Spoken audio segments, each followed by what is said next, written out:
Justin Baldoni is here in studio, and we are so glad that he is. He's the director and co-star of the highly anticipated new movie, It Ends With Us, which is an adaptation of Colleen Hoover's hugely popular novel. The movie follows a florist named Lily, played by Blake Lively, who's chasing her dream to open up her own shop. And Baldoni plays Ryle. He's a neurosurgeon who seems like a nice guy, but turns abusive. And in this clip, they share their first kiss. Watch. It's one of the best. Can I just kiss you? Oh my just once. God, you are just pushy. Once. That's all I need to get you out of my system. Oh, that's it. That'll do it? Okay, well, good luck with that. Is that a yes? Just once? Just once.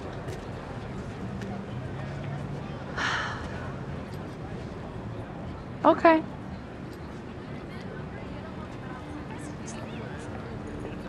Okay.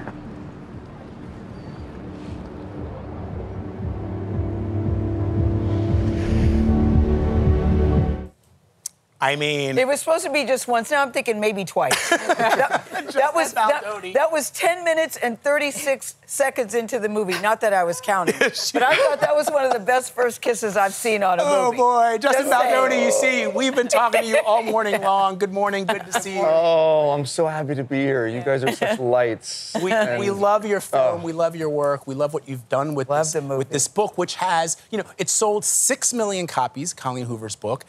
I've been, in anticipation of you coming here, I went on Reddit to see what people are saying about the book in anticipation of the film. They love the book. So there's millions of fans out there. You are one of those fans. You immediately bought this book right, and you wanted to direct it. Why? Well, I first optioned this book in 2019. And at the time, it had sold just under 1 million copies. And I had never read Why did you read it? Yeah. Well, I just started Wayfair Studios, and at the time, my book agent, shout out to Johanna Castillo, sent it to me.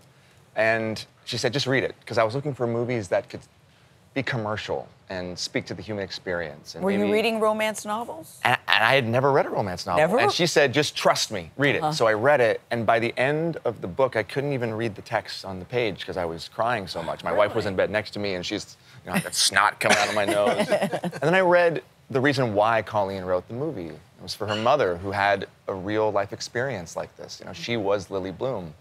And I just thought, if this could affect me in this way, then I could only imagine what it could do for women and people who are in this situation all over the world. Because all of us have a situation or a pattern that we need to end the cycle of. How did it change your mindset, I guess, going into a movie like that that touches on domestic violence, among other topics? Don't want to give everything away, but how did that change you as an actor, as a director, in terms of how you see that issue and your role in speaking out about it? Well, you know, I think it's a great question. I think as a man, I'm always going to come with my own biases. And it's one of the reasons I was afraid to direct this movie, let alone act in it. And I wanted to make sure this film always had a female gaze, and I was never putting myself into it. But one of the things that I think is very easy to say, especially for us men, is when we maybe talk to somebody who's in this situation, or we read a book, or we hear a news story, the question that's always asked is, why did she stay? And that's the wrong question. What we need to be asking ourselves is, why do men harm? Yes. And that was the big thing for me. And what I've learned more and more and more of is, like, you know, these women who experience this every single day, there's real love there. You know, there's charm, there's charisma, there's passion, there's this belief that they can be better. And it's not so simple. So our friends at No More, I'm wearing their pin right now, they were the ones who really worked with me to help me make this film as truthful as possible and hopefully do justice to all the women who experience this. Justin, I like the messaging. Instead of asking, why does she stay, ask, why did they do that? I think that's a much better lens to look at it. But it's my understanding that you hadn't intended on casting yourself, that Colleen Hoover said, you know, really, you should play this. Now, I find that interesting. What do you mean you didn't plan on casting yourself? You read the role.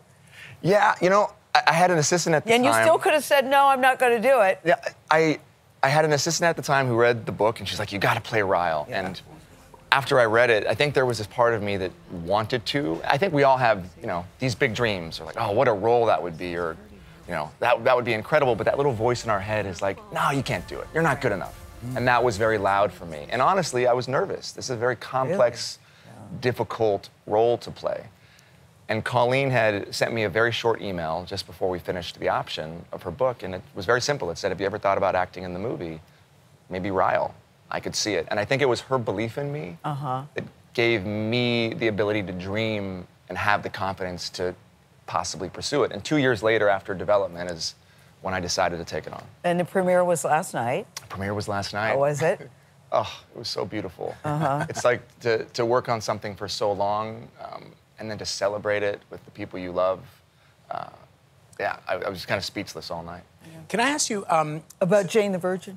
it wasn't a movie about Jane the Virgin. Okay. I love you, Gayle. I love you. We do love Jane the Go ahead, Virgin. yes. It was a great series. But one of the things that I'm curious about is when I first, because I hadn't read the book, and so when I started watching the movie, I was like, oh, it's a love story, and I love great romantic films until it takes that turn, and I thought, wow, I went into this thinking something completely different. What do you want men to take? I know women will love this because it's such a beautiful story, and the book was a beautiful book, according to the people who've read it. But what do you want men to take away from this film? I want men, first of all, I want men to stop asking the question, why do women stay? Yeah. Right? I want men to take accountability. I want men to hold other men accountable. And in this particular film, I want men to go to the theater and in some way see a version of themselves. You know, you have two very different characters. Both of them, in Atlas and Ryle, have had past trauma. One handles it very different than the other. And my other hope is that the men who have not done the work, who have not done the work to heal, if they see bits of themselves in Ryle, have a chance to step back and say, you know what, I don't want to blow up my life. I don't want to hurt the person I love the most. I need to get help. I need to feel all these things that I've buried so deep down so that it doesn't explode on somebody that I love. And hopefully that can create some compassion and empathy and make the world a safer place. Justin Baldoni, thank you for being here. We love this guys film. so We much. love Jane the Virgin, too. Oh. And we love Yes, you. Thanks we so do. much for coming around. Thank And you people so have to much. see it on the big screen. They really do. Please go see it. Please go see it. It begins in theaters on Friday.